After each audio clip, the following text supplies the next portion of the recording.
1000 rules of preposition का ये तीसरा पार्ट है।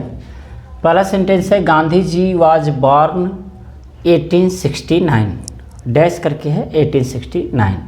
4 ऑप्शन है इसमें, इन, एट, टू, ऑन। और दूसरा है the aeroplane was flying dash the clouds, और ऑप्शन है एबव, ओवर, अपॉन, अप। तीसरा है द जज inquired of dash the case, और ऑप्शन है इन, टू, इनटू, ऑफ। अगर आपने ध्यान से पढ़ लिया होगा तो एक नज़र डालिए और पहले वाले क्वेश्चन पर देखिए, बॉर्न के बाद क्या लगेगा जो डैश है 1869, और दूसरा तीसरा भी देखिए। और अगर आप देख रहे हैं ध्यान से तो कमेंट कीजिए, 1 में क्या लगेगा, 2 में क्या लगेगा, 3 में कौन सा प्रीपोजिशन लगेगा। कमेंट जरूर कीजिए, मैं लाइव हूँ और देख रहा हूँ। दूसरी चीज़ ये है कि अगर आप कमेंट कर दिए हैं तो फिर अब चेक कीजिए कि क्या हो सकता है। दरअसल जो बॉर्न होता है ना, गांधी जी वाज बॉर्न, गांधी जी पैदा हुए थे। अब पैदा हुए थे तो जो सन दिया है ना, तो सन से पहले इन का प्रयोग किया जाता है। इसमें पहला ऑप्शन सही है। तो आप कहोगे कि ये तो याद है, ठीक भी है, याद है तो अच्छी बात है, लेकिन बॉर्न के बाद इन का प्रयोग कहाँ कहाँ करते हैं। प्रणाम, नमस्कार, आशीर्वाद। फिर वही बात मैं दोहरा रहा हूँ, अगर चैनल पर आप नए हैं तो चैनल को सब्सक्राइब, वीडियो को लाइक और मित्रों में शेयर जरूर कीजिए अगर अंग्रेजी पढ़ने वाले हैं तो। अब देखिए, जो गांधी जी पैदा हुए ना 1869 1869 का जो समय है वो 365 दिन का है। तो 365 दिन के बीच में ही कहीं पैदा हुए, तो इसका मतलब मे लगेगा। ठीक है, कहाँ कहाँ लगता है मे का प्रयोग। बॉर्न इन, अगर मान लीजिए किसी देश का नाम है कंट्री, है ना, कंट्री है तो इन का प्रयोग होगा। अगर कोई स्थान बड़ा है, जैसे मान लो कि आगरा हो गया, दिल्ली हो गया, है ना, ये सब बड़े स्थान हैं तो वहाँ पैदा होंगे तो इन का प्रयोग किया जाएगा। दूसरा, अगर परिवार में पैदा हुए हैं तो फैमिली के पहले भी इन का प्रयोग होगा, इन फैमिली। जैसे कि he was born in Vysya family, he was born in Dubey family, he was born in Yadav family, है ना। तो फैमिली के पहले भी इन का प्रयोग किया जाएगा। ठीक है, इन सबों के पहले इन का प्रयोग होगा, इन प्लस कंट्री और कोई बड़ा स्थान फैमिली, है ना। और इसमें ऐसा नहीं है कि केवल इन का ही प्रयोग होगा बॉर्न के बाद, एट का भी प्रयोग होगा, ऑन का भी प्रयोग होगा। कब होगा, कैसे होगा, इसको हम लोग समझेंगे। जैसे देखो, अगर एक फिक्स डेट को पैदा हुए हैं, जैसे महात्मा गांधी जी जो है, मान लो एम के गांधी 2 अक्टूबर 1869 को पैदा हुए, है ना। अगर आप ऐसा लिखते हो 2 अक्टूबर 1869, तो फिर यहाँ ऑन का प्रयोग होगा, है ना, ऑन 2 अक्टूबर 1869। ठीक है, 2 अक्टूबर को पैदा हुए, यानी कि अगर डेट, मंथ और ईयर तीनों दिया रहेगा तो ऑन का प्रयोग किया जाएगा। और अगर महात्मा गांधी पुतली बाई से पैदा हुए, तो जैसे अगर यहाँ लिखा रहे Gandhi ji was born, Gandhi ji was born, और यहाँ उनकी माता का नाम दिया रहे तो ऑफ का प्रयोग होगा, ऑफ पुतली बाई, ऑफ पुतली बाई। और अगर पिता का नाम दिया रहेगा, जैसे इनके पिता का नाम करमचंद गांधी है, तो यहाँ भी हो जाएगा कि करमचंद गांधी से पैदा हुए तो ऑफ हो जाएगा करमचंद गांधी, करमचंद गांधी। चीज़ क्लियर हो रही है। थोड़ा सा और देखो, अगर किसी देश में पैदा हुआ है कोई व्यक्ति तो इन का प्रयोग होगा, किसी बड़े शहर में पैदा हुआ है तो इन का प्रयोग होगा, किसी परिवार में पैदा हुआ है तो इन का प्रयोग होगा। लेकिन अगर डेट, मंथ और ईयर दिया है तो ऑन का प्रयोग होगा।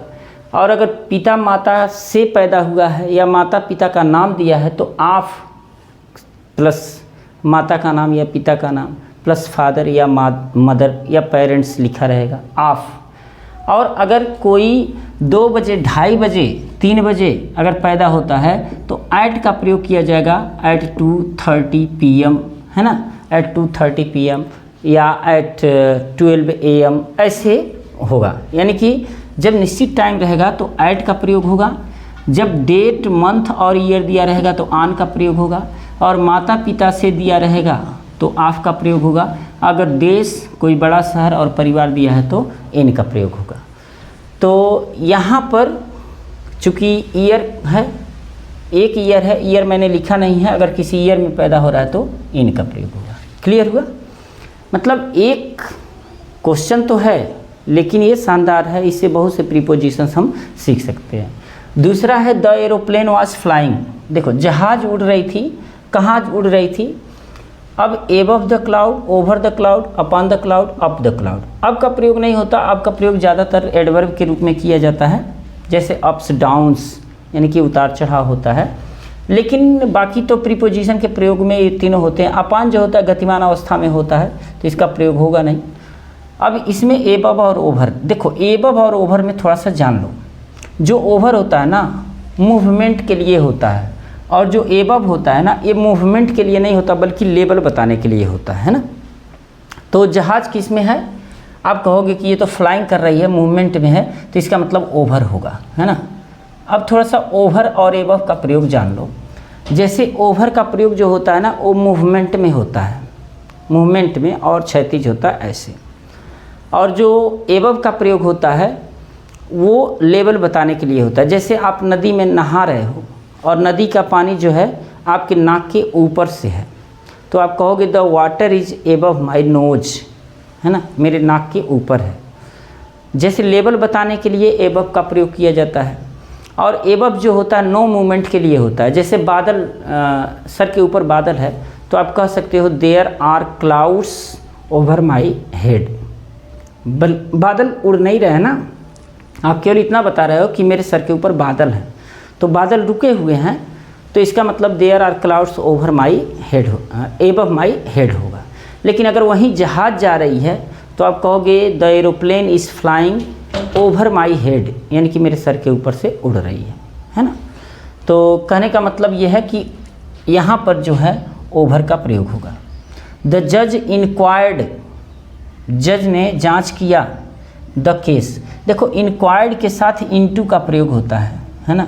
इंक्वायर्ड इनटू, इंक्वायर्ड इनटू माने होता है जांच पड़ताल करना। तो द जज इंक्वायर्ड इनटू द केस, यानी कि जज ने केस का जांच पड़ताल किया। My friend prevented me going there, मतलब मेरा दोस्त मुझे प्रिवेंट कर लिया। प्रिवेंट मीन्स होता है रोकना, ऑब्स्टेन माने भी रोकना होता है, स्टे और स्टॉप मीन्स भी रुकना होता है, ये रोकना है। तो मेरा फ्रेंड मुझे रोक लिया गोइंग देयर, वहाँ जाने से मतलब चारों मीन्स से होता है। फ्रॉम मीन्स से, ऑफ मीन्स से, बाय मीन्स से, टू मीन्स से। तो मेरा मित्र मुझे वहाँ जाने से रोक लिया। यहाँ पर प्रयोग होगा फ्रॉम का प्रयोग, फ्रॉम, यहाँ पर फ्रॉम सही होगा। अब होता क्या है, किसके साथ फ्रॉम प्लस, यहाँ ये भी ध्यान देना है कि प्रिवेंट के साथ फ्रॉम लगता है प्लस जीरंड फॉर्म भी लगता है। अगर यहाँ पर ऐसे भी दे सकता है क्वेश्चन में कि प्रिवेंटेड मी, अब टू गो देयर, यहाँ टू गो देयर हो सकता है, तो वो गलत हो जाएगा क्योंकि प्रिवेंट के साथ फ्रॉम प्लस जीरंड फॉर्म लगता है। अब इसमें कौन कौन से हैं, जैसे अब्स्टेन, अब्स्टेन माने होता है रुकना। रिफ्रेन, रिफ्रेन माने होता है बचे रहना, बचे रहना। डिसक्वालिफाइड,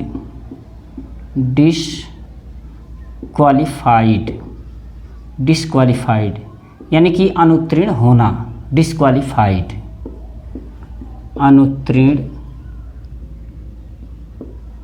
अनुत्तीर्ण होना। योग्य, डिसक्वालिफाइड, अयोग्य,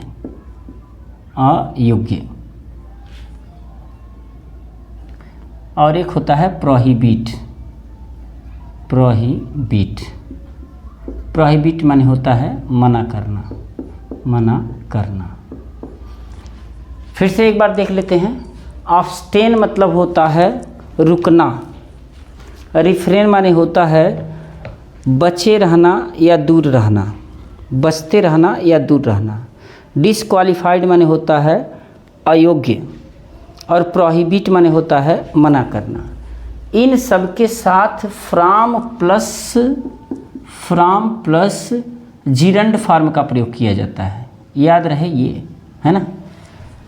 इनके साथ अब्सटेन फ्रॉम गोइंग हो सकता है, अब्सटेन फ्रॉम डूइंग हो सकता है, रिफ्रेन फ्रॉम दिस हो सकता है, रिफ्रेन फ्रॉम राइटिंग हो सकता है, रिफ्रेन फ्रॉम रीडिंग हो सकता है, डिसक्वालीफाइड फ्रॉम गोइंग हो सकता है, डिसक्वालीफाइड फ्रॉम डूइंग हो सकता है, यानी कि इनके साथ फ्रॉम लगेगा प्लस जीरंड फॉर्म लगेगा। प्रोहिबिटेड या प्रोहिबिट फ्रॉम डूइंग दिस, और प्रोहिबिट फ्रॉम गोइंग देयर, यानी कि abstain from, refrain from, disqualified from, prohibit from के साथ जीरंड फॉर्म का प्रयोग किया जाएगा, इसलिए यहाँ prevented me from going there का प्रयोग होगा। क्लियर। अब यहाँ देखो, the train was running, train जा रही थी 125 किलोमीटर पर एन आवर, 1 घंटे मतलब 125 किलोमीटर प्रति घंटे की रफ्तार से गाड़ी जा रही थी। तो जब भी परसेंटेज आता है ना, दर बताया जाता है, तो ऐट का प्रयोग किया जाता है। तो ऐट का इसमें है ही नहीं, शायद मैं भूल गया लिखना, यहाँ पर ऐट लिख दे रहे हैं। तो ऐट का प्रयोग यहाँ पर किया जाएगा।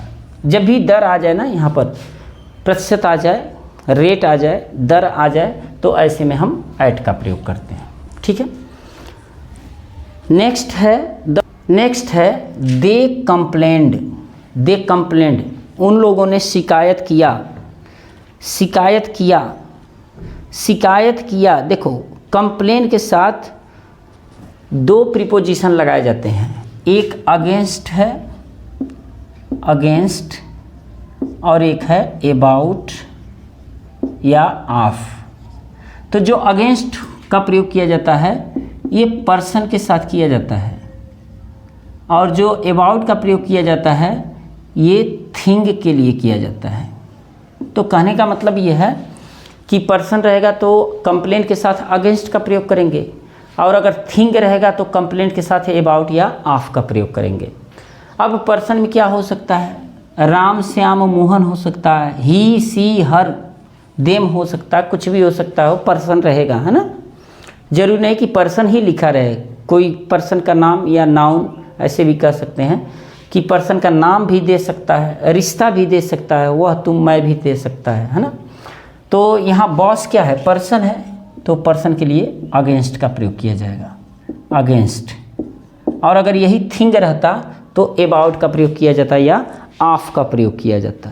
क्लियर। अब यहाँ देखो, डिस्ट्रीब्यूट, तो इसमें कौन सा, ये वाला सही रहेगा। डिस्ट्रीब्यूट दीज मैंगोज, इन आमों को बांट दो, द स्टूडेंट्स, विद्यार्थियों के बीच में। अब के बीच का मतलब देखो, बिटवीन माने भी के बीच होता है, एमोंग माने भी के बीच होता है, एमोंगस्ट माने के बीच होता है, और मिड माने भी के बीच होता है। मिड वाले को थोड़ा सा क्लियर कर लेते हैं। मिड और मिस्ट ये दोनों सगे भाई हैं, MIDST, मिस्ट इसको बोलते हैं। इनका जो प्रयोग किया जाता है ज़्यादातर अब्स्ट्रैक्ट नाउन के साथ किया जाता है। जैसे मैं मुसीबतों के बीच फंसा हुआ था, है ना, मुसीबतों के बीच, मुसीबतें बहुत सी थी, और जो मुसीबत है क्या है, अब्स्ट्रैक्ट नाउन है। तो अब्स्ट्रैक्ट नाउन का प्रयोग खास करके मिड और मिस्ट के लिए किया जाता है। तो ऐसे में क्या होता है कि बिटवीन का जो प्रयोग होता है ना, 2 लोगों के बीच किया जाता है, और एमंग का प्रयोग जो होता है 2 से अधिक हों। जैसे द स्टूडेंट्स कितने हैं, आप गिन नहीं पाओगे, इसका मतलब 2 से अधिक हैं, तो एमंग का प्रयोग किया जाएगा, एमंग का प्रयोग, एमंग। अब आप कहोगे कि इसमें एमोंगस्ट भी तो है, एमोंगस्ट का प्रयोग, तो एमोंगस्ट का जो प्रयोग किया जाता है प्लूरल के साथ ही किया जाता है, बट यह जो वर्ड है ना, ये वर्ड वॉवेल से शुरू होने चाहिए। जैसे अगर यही रहता कि डिस्ट्रीब्यूट दीज मैंगोज, इन आमों को बांट दो हमारे भाइयों के बीच, तो हो जाता आवर ब्रदर्स। तो तो जब आवर ब्रदर्स हम लिखते तो ये आ रहा है, आ, इसका मतलब क्या है, ये वॉवेल साउंड आ रहा है ना।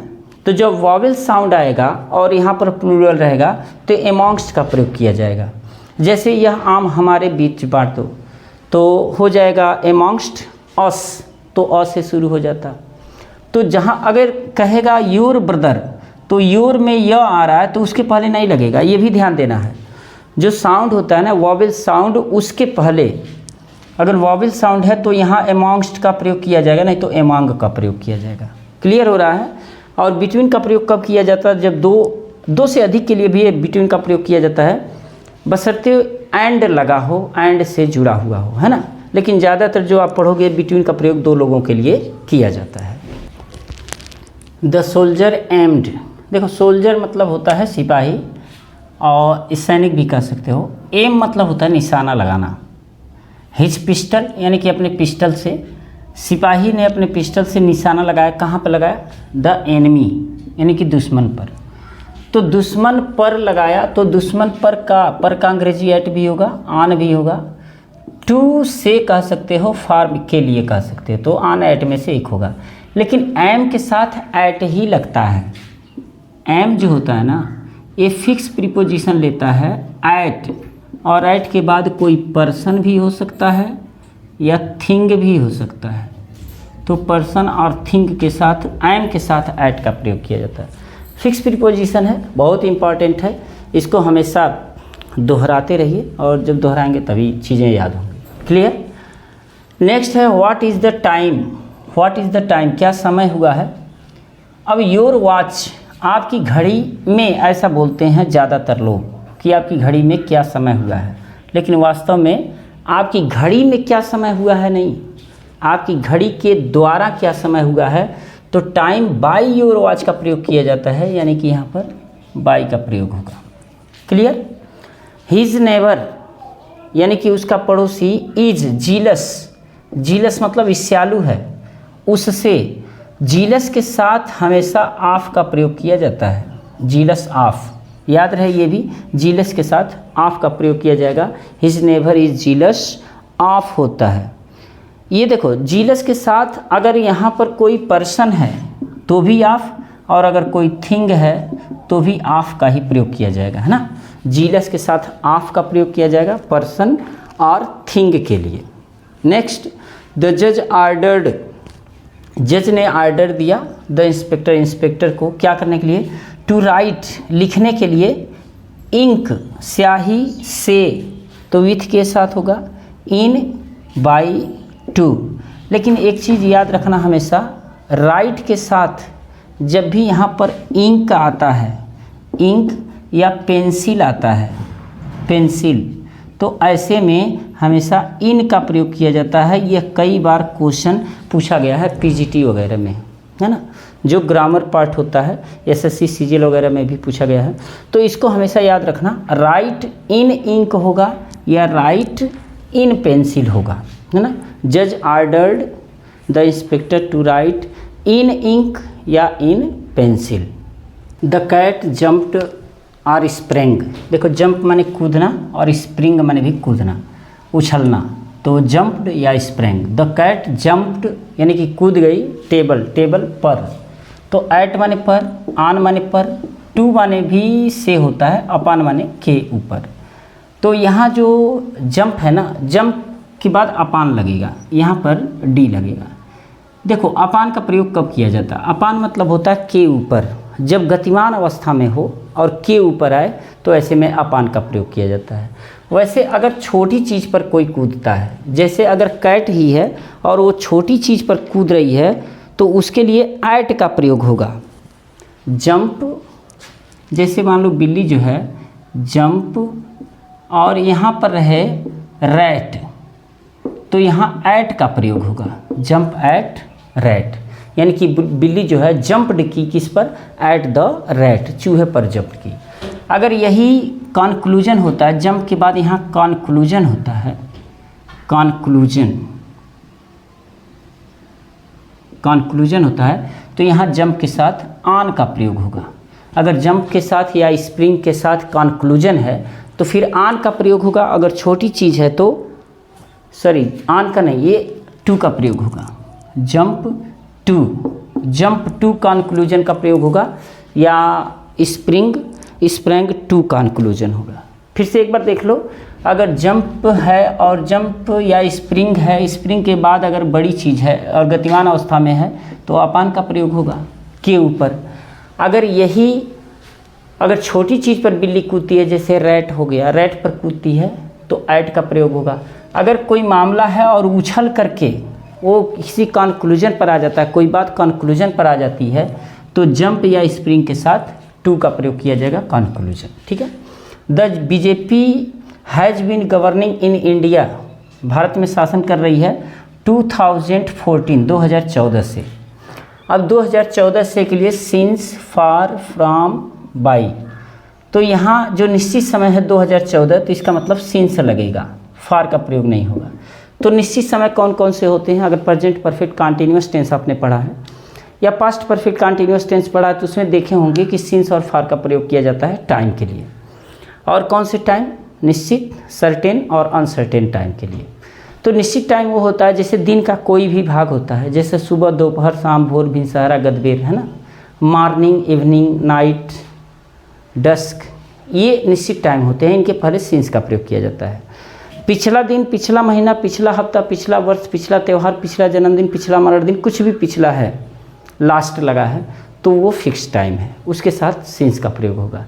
और समय, वर्ष, दिन, महीना, ऋतु, मौसम के अगर नाम दे दिया है, त्यौहार के नाम दे दिया है, उसका जन्मदिन है, मरण दिन है और त्यौहार कोई है, होली, दीपावली, दशहरा, रमज़ान, ईद, बकरीद, कुछ भी है, तो उसके लिए हम सिंस का प्रयोग करेंगे।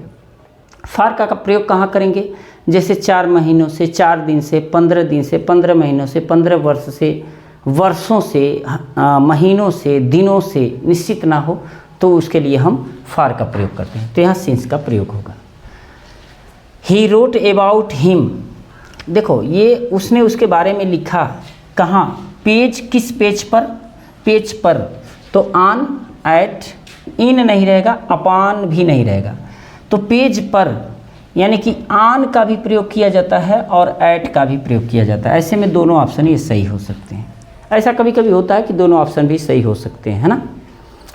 अब देखो, द स्कूल रीओपन्स मंडे, स्कूल पुनः खुलेगा मंडे को। देखो दिन का नाम जो होता है ना, तो उसके पहले ऑन का प्रयोग किया जाता है। On Monday, on Tuesday, on Wednesday, on Thursday, on Friday, on Saturday, on Sunday, कुछ भी रहेगा, तो दिन के लिए हम ऑन का प्रयोग करते हैं।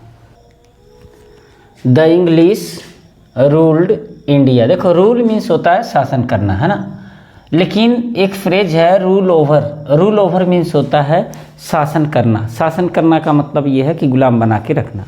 और दूसरा जो द वर्ड देख रहे हो, द इंग्लिश, जो द इंग्लिश है ना, किसी भी भाषा के पहले द लगाने से क्या होता है कि उस सब्जेक्ट को, उस भाषा को बोलने वाले जितने लोग होते हैं सबको डिनोट करने लगता है।